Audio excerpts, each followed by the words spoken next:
ایک شخص حارث بن ہشام نامی نے نبی کریم صلی اللہ علیہ وسلم سے سوال کیا تھا کہ یا رسول اللہ، آپ پر وحی کیسے نازل ہوتی ہے؟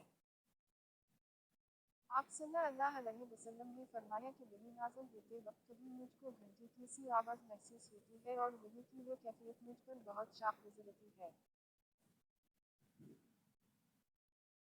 جب یہ کیفیت ختم ہوتی ہے تو میرے دل و دماغ پر اس فرشتے کے ذریعہ نازل شدہ وحی محفوظ ہو جاتی ہے، اور کسی وقت ایسا ہوتا ہے کہ فرشتہ بشکل انسان میرے پاس آتا ہے اور مجھ سے کلام کرتا ہے،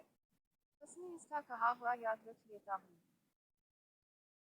عائشہ رضی اللہ عنہا کا بیان ہے کہ میں نے سخت کڑاکے کی سردی میں نبی کریم صلی اللہ علیہ وسلم کو دیکھا ہے کہ آپ صلی اللہ علیہ وسلم پر وحی نازل ہوئی، اور جب اس کا سلسلہ موقوف ہوا تو آپ صلی اللہ علیہ وسلم کی پیشانی پسینے سے شرابور تھی۔